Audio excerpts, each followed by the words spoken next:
Good evening dear students. मैं R K Sharma, ठीक है, आपकी फ़िज़िक्स की पहली क्लास लेकर आया हूँ आज। इससे पहले कि अपन फिज़िक्स का फर्स्ट चैप्टर स्टार्ट करें, मैं आपको ये बता दूं कि जो आपकी यूनिट फर्स्ट है फिज़िक्स में, ठीक है, हम बात करें यूनिट फर्स्ट की। जो यूनिट फर्स्ट है इसमें आपके पास 4 चैप्टर हैं, ठीक है। यूनिट फर्स्ट जो है इसमें 4 चैप्टर हैं। पहला जो आपका है वो है विद्युत क्षेत्र, ठीक है, जिसके बारे में अपन अभी पढ़ेंगे। दूसरा जो है आपके पास वो है गाउस का नियम,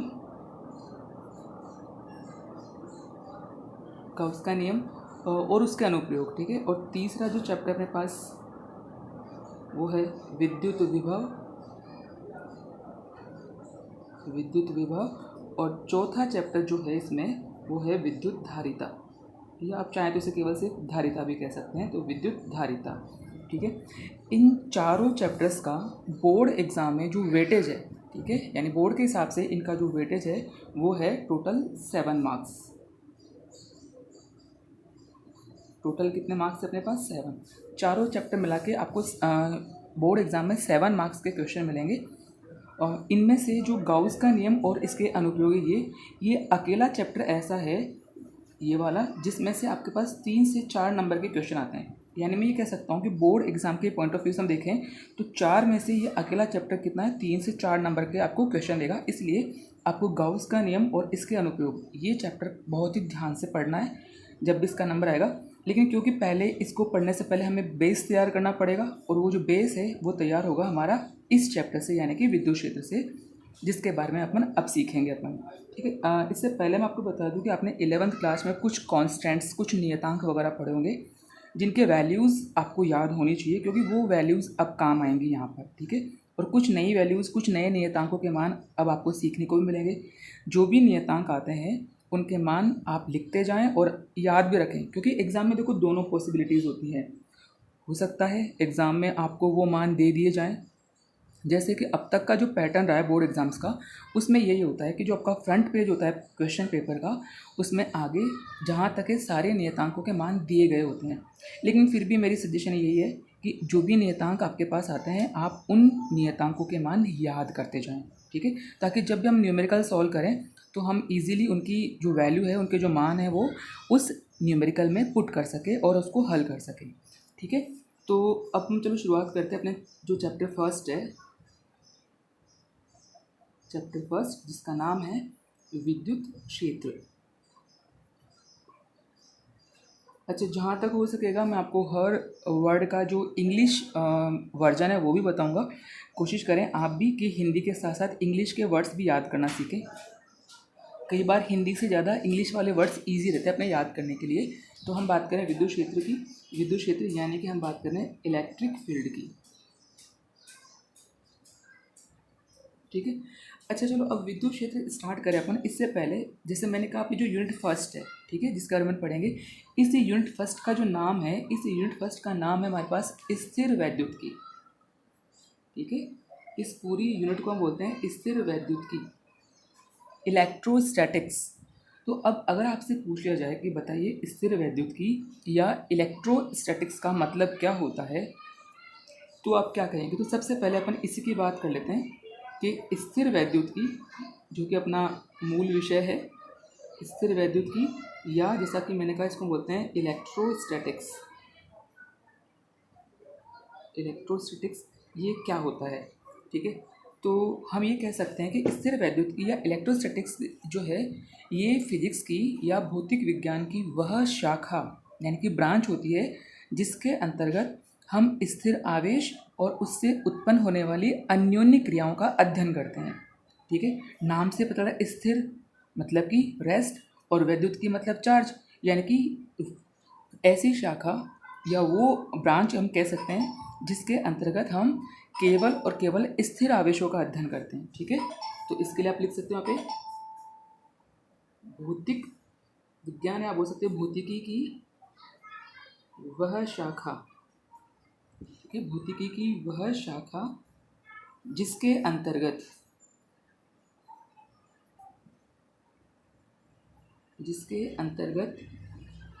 स्थिर आवेश, ठीक है। आप ध्यान रखना, इस चीज़ पर आपको ध्यान देना, स्थिर आवेश। इस पूरे चैप्टर में हम केवल और केवल स्थिर आवेश की ही बात करेंगे। अब आप कहेंगे यदि सर आवेश गतिशील हो तो क्या होगा? यदि आवेश गतिशील हो तो वो विद्युत क्षेत्र तो उत्पन्न करेगा ही करेगा, क्योंकि आवेश है तो करेगा, लेकिन वो साथ ही साथ चुंबकीय क्षेत्र भी उत्पन्न करेगा, जिसका अध्ययन हम आगे 7वें 8वें चैप्टर में करेंगे। ठीक है, तो वो बात हम तब करेंगे कि अगर आवेश गतिशील हो तो क्या करना है। अब स्थिर आवेश हो गया, जिसके अंतर्गत स्थिर आवेश तथा उससे उत्पन्न होने वाली अन्योन्य से उत्पन्न होने वाली अन्योन्य क्रियाओं का अध्ययन किया जाता है। ठीक है, इसे कहते हैं स्थिर वैद्युत की।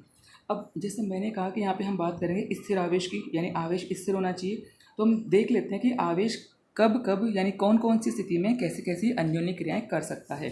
जैसे आपसे कहा जाए कि यदि आवेश स्थिर है, यानी स्थिर आवेश है, तो स्थिर आवेश अपने चारों ओर केवल और केवल क्या उत्पन्न करेगा? विद्युत क्षेत्र। स्थिर आवेश द्वारा केवल विद्युत क्षेत्र उत्पन्न किया जाता है। यदि आवेश हम ये कहें कि गतिशील है, गतिशील आवेश, अब गतिशील आवेश में भी दो स्थितियां हो सकती हैं। पहली स्थिति ये हो सकती है कि आवेश जो है वो नियत वेग से गति करे, नियत वेग है ना, और दूसरी स्थिति ये हो सकती है कि आवेश जो है वो त्वरित गति करे। ठीक है, त्वरित गति करे। अब नियत वेग का मतलब जिसमें समय के साथ उसका वेग एक समान रहे, तो ऐसी स्थिति में जो आवेश है वो विद्युत क्षेत्र के साथ साथ चुंबकीय क्षेत्र भी उत्पन्न करेगा। ठीक है, दो चीज़ हो जाएंगे यहाँ पे, एक तो विद्युत क्षेत्र और एक हो जाएगा चुंबकीय क्षेत्र। ठीक है, इसके बाद हम कहें कि यदि आवेश त्वरित गति करे, यानी उसका वेग समय के साथ लगातार परिवर्तित हो, तो ऐसी स्थिति में ये विद्युत क्षेत्र उत्पन्न करेगा प्लस चुंबकीय क्षेत्र भी उत्पन्न करेगा, और प्लस ये साथ में उत्पन्न करेगा विद्युत चुंबकीय तरंगें।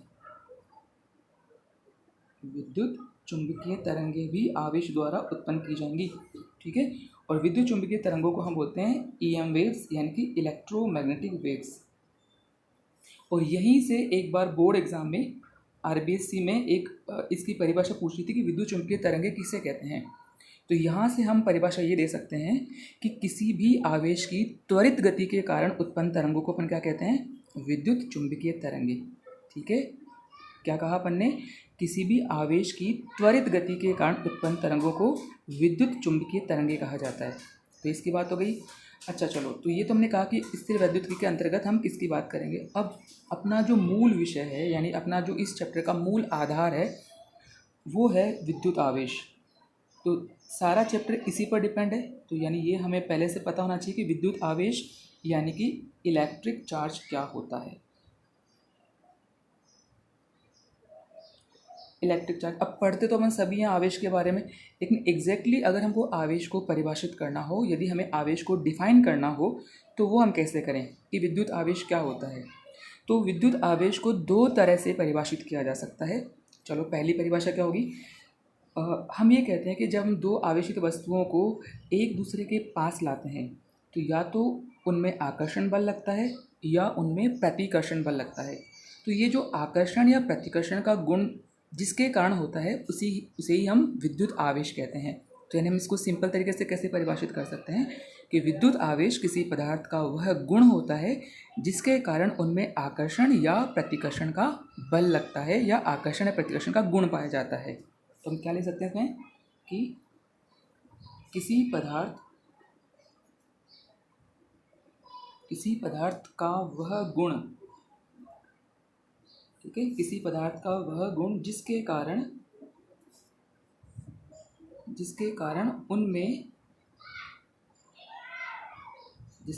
उनमें आकर्षण या प्रतिकर्षण बल लगता है, उसे आवेश कहते हैं। ठीक है, चलो ये आपको समझ में आ गया होगा। अच्छा एक चीज़ और मैं बता दूं कि कब आकर्षण लगेगा और कब प्रतिकर्षण, वैसे तो शायद आपको पता होगा, सबको ये बात सब जानते हैं कि आकर्षण कब होता है और प्रतिकर्षण कब होता है। फिर भी चलो मैं आपको बता दूं, आकर्षण बल तब लगता है जब दोनों आवेश विजातीय हों या यूँ कहूँ कि विपरीत हों, यानी अगर एक प्लस हो तो दूसरा माइनस हो। और प्रतिकर्षण बल तब लगता है जब दोनों आवेश सजातीय हों यानी सेम हो, यानी या तो दोनों प्लस प्लस हों या फिर दोनों माइनस माइनस हों। ठीक है, तो उस स्थिति में उनके मध्य प्रतिकर्षण बल लगता है, वो एक दूसरे को प्रतिकर्षित करते हैं। तो इसकी बात हो गई यहाँ पर विद्युत आवेश। अब इसकी हम दूसरी परिभाषा क्या दे सकते हैं। अच्छा नॉर्मली इसके लिए एक छोटा सा एक्सपेरिमेंट की बात करें अपन, आप लोगों ने देखा होगा कि अगर हम एक कॉम्ब यानी एक कंघा लें, ठीक है, और एक कागज़ के छोटे छोटे टुकड़े कर लें अपन, यदि उन कागज़ के छोटे टुकड़ों को पहले हम उस कंघे के पास लेकर जाएं तो हम क्या देखते हैं कि उनके मध्य कोई आकर्षण अथवा प्रतिकर्षण बल नहीं लगता। ठीक है, लेकिन जैसे ही हम कंघे को थोड़ी देर बालों में घुमाएं, सूखे बालों में, और फिर यदि कागज़ के टुकड़ों को कंघे के पास लेकर जाएं तो हम देखते हैं कि कागज़ के टुकड़े कंघे की ओर आकर्षित होने लगते हैं। इसका मतलब ये हुआ कि जब हमने कंघे को बालों में घुमाया तो उस कंघे में कोई ऐसा गुण आ गया जिसकी वजह से वह कागज़ के टुकड़ों को अपनी ओर आकर्षित करने लगा। तो ये जो असामान्य व्यवहार उसने प्रदर्शित किया, ये जिस गुण के कारण हुआ उसी गुण को हम विद्युत आवेश कहते हैं। तो यानी हम इसे यूँ लिख सकते हैं कि घर्षण की, ठीक है, घर्षण की प्रक्रिया में हमने कंघे को बालों से घिसा ना, तो घर्षण की प्रक्रिया में किसी पदार्थ में उत्पन्न वह गुण जिसके कारण वह सामान्य से भिन्न, एबनॉर्मल है ना, पहले आकर्षित नहीं कर रहा था और फिर आकर्षित करने लग गया, तो सामान्य से भिन्न व्यवहार प्रदर्शित करता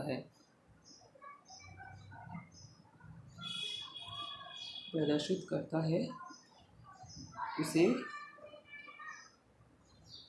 विद्युत आवेश कहते हैं। और जिस पदार्थ में ये गुण आया है उसे विद्युत आवेश कहते हैं। ठीक है ना, और जिस पदार्थ में यह गुण आया है यानी कि जो पदार्थ आवेशित हुआ है उसे हम विद्युन्मय पदार्थ कहते हैं। यानी हम बोल सकते हैं तथा आवेशित पदार्थ को विद्युन्मय,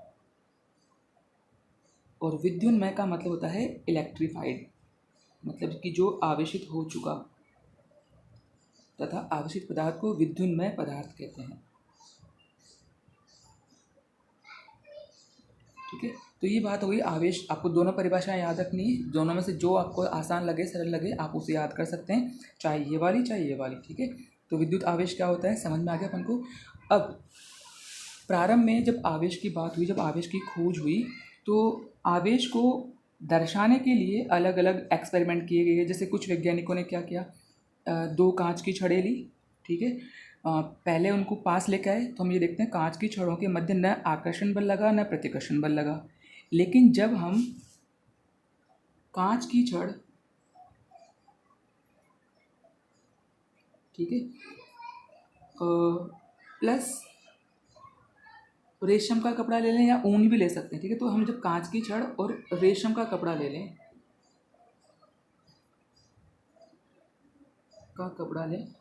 और दोनों को आपस में रगड़ें, ठीक है, यानी कि अगर मैं कांच की छड़ को रेशम के कपड़े से रगड़ूं और फिर दोनों कांच की छड़ों को एक दूसरे के पास लेकर जाएं, तो हम ये देखते हैं कि दोनों कांच की छड़ें एक दूसरे को प्रतिकर्षित करने लगती हैं। इसका मतलब ये हुआ कि रेशम के कपड़े से रगड़ने के बाद कांच की छड़ में कोई ऐसा गुण आ गया जिसकी वजह से वो दोनों आपस में एक दूसरे को प्रतिकर्षित करने लगती हैं। और ऐसा पाया गया, जब हम और आगे स्टडी की हमने, तो हमें ये पता चला कि जो कांच की छड़ है इस पर तो आता है धनावेश, ठीक है, और जो रेशम का कपड़ा था इस पर आता है ऋणावेश। तो इस आधार पर अब मैं ये कह सकता हूँ कि जो आवेश हैं वो कितने प्रकार का हो सकता है, दो प्रकार का। तो अब चलो अपन बात कर लेते हैं एक बार फटाफट से आवेश के प्रकार की। ठीक है, तो आवेश बेसिकली जो है वो दो प्रकार का होता है। पहला, जैसा अपन ने भी बताया, पहला होता है धनावेश ठीक है। और धनावेश को हम बोलते हैं पॉजिटिव चार्ज। अब कब आप बोलो किसी वस्तु को कि वो वस्तु धनावेशित है, या कब हम ये कह सकते हैं कि उस वस्तु पर धनावेश आ गया है, तो धनावेश के लिए अपन ये कह सकते हैं कि जब भी कोई वस्तु, देखो किसी भी वस्तु पर धनावेश या ऋणावेश का आना ये निर्भर करता है इलेक्ट्रॉन ग्रहण करने या इलेक्ट्रॉन त्यागने पर, क्योंकि सारा खेल इलेक्ट्रॉनों का ही होता है। तो अगर कोई वस्तु किसी दूसरी वस्तु को इलेक्ट्रॉन दे रही है, यानी उसमें से इलेक्ट्रॉन निकल रहे हैं, या यूँ कहूँ कि वो इलेक्ट्रॉन त्याग रही है, या यूँ कहूँ कि उसमें से इलेक्ट्रॉन मुक्त हो रहे हैं, तो वो वस्तु कहलाती है धनावेशित। यानी हम क्या बोल सकते हैं कि जब कोई वस्तु इलेक्ट्रॉन त्यागती है, जब कोई वस्तु इलेक्ट्रॉन त्यागती है तो वह धनावेशित कहलाती है। तो धनावेश आने के लिए ज़रूरी है कि वस्तु क्या करे, इलेक्ट्रॉन दे किसी को। ठीक है। ठीक ऐसे हम बात करें अब ऋणावेश की। ऋणावेश का मतलब होता है नेगेटिव। अब ऋणावेश कब आएगा, इसका ठीक उल्टा कर दें अपन। यहाँ अगर वस्तु ने इलेक्ट्रॉन त्यागे थे, तो अब यहाँ वस्तु क्या करेगी, इलेक्ट्रॉन ग्रहण करेगी। तो अब हम क्या बोलेंगे कि जब कोई वस्तु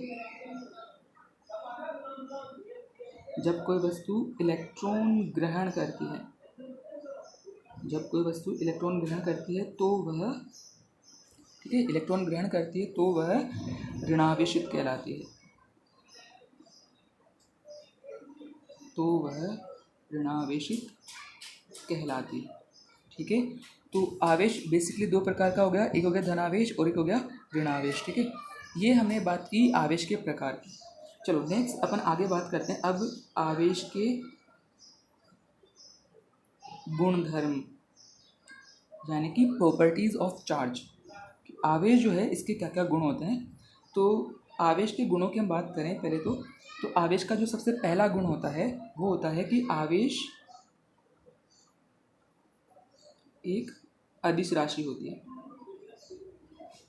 आवेश एक अदिश राशि होती है। अब जहाँ तक मुझे लगता है अदिश राशि और सदिश राशि क्या होती है, आप 11th क्लास में सब पढ़ चुके हो, सबको पता होगा। अदिश का मतलब होता है अ प्लस दिश, यानी दिशा के बिना, यानी कि वे भौतिक राशियाँ जिनके पास दिशा नहीं होती उन्हें हम अदिश राशि कहते हैं। तो यानी आवेश के पास भी कोई दिशा नहीं होती, तो आवेश एक अदिश राशि होती है। ठीक है। अच्छा, दूसरा गुण जैसे मैंने बताया अभी भी कि अगर आवेश सेम है दोनों, या तो प्लस प्लस या माइनस माइनस, तो एक दूसरे को प्रतिकर्षित करेंगे, और यदि दोनों आवेश विजातीय हैं तो एक दूसरे को आकर्षित करेंगे। तो यानी हम ये कह सकते हैं यहाँ पर, ये इनका गुण हो गया कि सजातीय आवेशों में प्रतिकर्षण। ठीक है, ध्यान रखनी ये वाली बात, सजातीय आवेशों में प्रतिकर्षण तथा विजातीय आवेशों में आकर्षण, का गुण पाया जाता है। ठीक है, ये हो गया। नेक्स्ट प्रॉपर्टी में बोल सकते हैं, जैसे हम बात करें आवेश की। ठीक है। तो आवेश जो है, आवेश में योज्यता का गुण पाया जाता है। आवेशों में योज्यता का गुण पाया जाता है।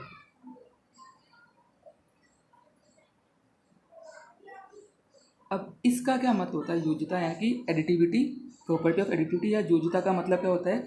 आप इसको यूँ समझ सकते हैं कि जैसे मान लो अपने पास कोई एक निकाय है ये, ठीक है, और इस निकाय में कुछ आवेश रखें इस प्रकार से Q1, Q2, Q3, Q4, और सबसे लास्ट में जो होगा इसको मैंने Qn बोल दिया। तो Qn आवेश है इस निकाय के अंदर, और आपसे ये कहा जाए कि बताइए इस निकाय का कुल आवेश कितना है, या इस निकाय का परिणामी आवेश कितना है। तो यदि हमें निकाय का परिणामी आवेश ज्ञात करना हो, निकाय का परिणामी आवेश, तो हमें इसके लिए कुछ नहीं करना, हमें सभी आवेशों का सिंपल योग करना है। यानी अगर हमें Q निकालना है टोटल आवेश, तो इसके लिए हम समेशन Q लिख सकते हैं, यानी कि कुल आवेश, और सिंपल सबको जोड़ना है। तो Q1 plus Q2 plus Q3 plus Q4 और plus dot dot dot dot जो भी सबसे लास्ट में होगा, यानी कि Qn। इस तरह से मैं ये पता लगा सकता हूँ कि इस निकाय में कुल आवेश कितने हैं। तो ये जो सिंपल जोड़ने का गुण है इसी को हम बोलते हैं योज्यता का गुण। ठीक है, नेक्स्ट हम जो बोलते हैं आवेशों के गुणों की बात करें तो आवेश सदैव संरक्षित रहता है। ठीक है, आवेश जो है वो हमेशा संरक्षित है। अब संरक्षित का मतलब क्या होता है इसको मैं आपको डिटेल में आगे बताऊंगा जब हम इन दो गुणों को और अच्छे से पढ़ेंगे। एक तो संरक्षित वाला और एक जो दूसरा गुण है हम ये बोलते हैं कि आवेश जो है आवेश क्वांटीकृत होता है। आवेश क्वांटीकृत होता है। अब क्वांटीकृत का मतलब और संरक्षित होने का मतलब क्या होता है, इन दोनों गुणों को, क्योंकि दो नियम भी हैं, मैं आपको अगले क्लास में अगले टॉपिक में बताऊंगा। ठीक है, तो ये हो गया आवेश संरक्षित होता है और आवेश क्वांटीकृत होता है। नेक्स्ट अपन बात करें यदि आवेश की, तो आवेश के लिए हम ये कहते हैं कि जो आवेश होता है आवेश का मान निर्देश तंत्र आप समझते हैं, एक्स वाई जेड की बात कर रहे हैं अपन, है ना। तो आवेश का जो मान होता है ये निर्देश तंत्र की स्थिति पर निर्भर नहीं करता है। स्थिति पर निर्भर नहीं करता है। इसका मतलब ये है कि आप इसको यूँ समझिए, जैसे सपोज करो अपने पास ये कोई निर्देशांक है। ठीक है, एक्स वाई जेड की बात अपन करें, ये एक्स हो गया, ये वाई और ये जेड। अब यदि कोई आवेश प्रारंभ में मान लीजिए एक्स वाई तल में यहाँ रखा है, ठीक है, और यहाँ इसके जो निर्देशांक है वो है x1, y1 और z1।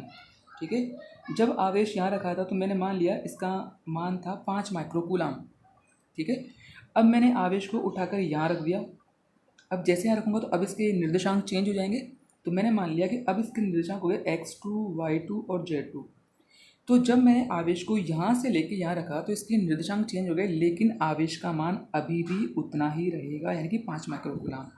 तो इसीलिए हम कहते हैं कि आवेश का जो मान होता है वो निर्देश तंत्र की स्थिति पर निर्भर नहीं करता। इसे चाहे आप निर्देश तंत्र में कहीं भी रख दीजिए, इसका जो मान है वही रहेगा।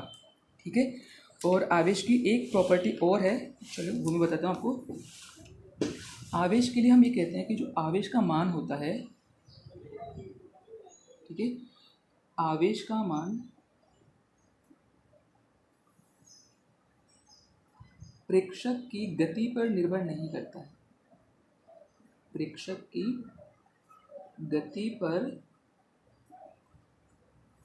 निर्भर नहीं करता है।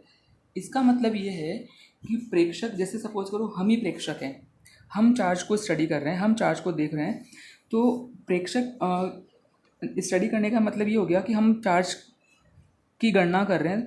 तो चाहे मैं स्थिर रहूं चाहे मैं गतिशील रहूं, इससे आवेश के मान पर कोई फर्क नहीं पड़ेगा। यदि प्रेक्षक स्थिर है तो भी आवेश का मान उतना ही रहेगा, और यदि प्रेक्षक गतिशील है तो भी आवेश का मान उतना ही रहेगा। इसे हम बोलते हैं प्रॉपर्टी ऑफ इनवेरिएंस। ठीक है, यानी कि प्रेक्षक की गति पर निर्भर नहीं करता आवेश का मान। तो ये हैं आवेश की कुछ प्रॉपर्टीज़। ठीक है, अब जैसे मैंने कहा था कि हमें दो नियम ऐसे हैं जिनको थोड़ा अच्छे से पढ़ना पड़ेगा। तो इसमें जो सबसे पहला हमारे पास आता है वो है आवेश संरक्षण का नियम। ठीक है, और आवेश संरक्षण का जो नियम है और आवेश की जो क्वांटीकरण का नियम है, इसके बारे में हम अगली क्लास में थोड़ा अच्छे से सीखेंगे कि आवेश संरक्षण से क्या मतलब है और आवेश के क्वांटीकृत होने से क्या मतलब है। ठीक है, तो जब तक मैंने आपको नेक्स्ट क्लास होगी अपनी, जब तक जो चीज़ें पढ़ा दी हैं सारी, आपको ये सब चीज़ें अच्छे से पढ़नी है, इनके नोट्स भी बनाने हैं, तो आपको इनकी PDF फाइल भी मिल जाएगी। तो आप इनको अच्छे से पढ़िए। ठीक है, और हर टॉपिक को आपको बहुत अच्छे से पढ़ना है, क्योंकि मैंने पहले कहा कि ये चैप्टर 7 नंबर, ये पूरी यूनिट जो है वो 7 नंबर की है। तो इस हिसाब से आपको हर टॉपिक को अच्छे समझना है। ठीक है, बाकी हम जो है वो नेक्स्ट क्लास में स्टडी करेंगे।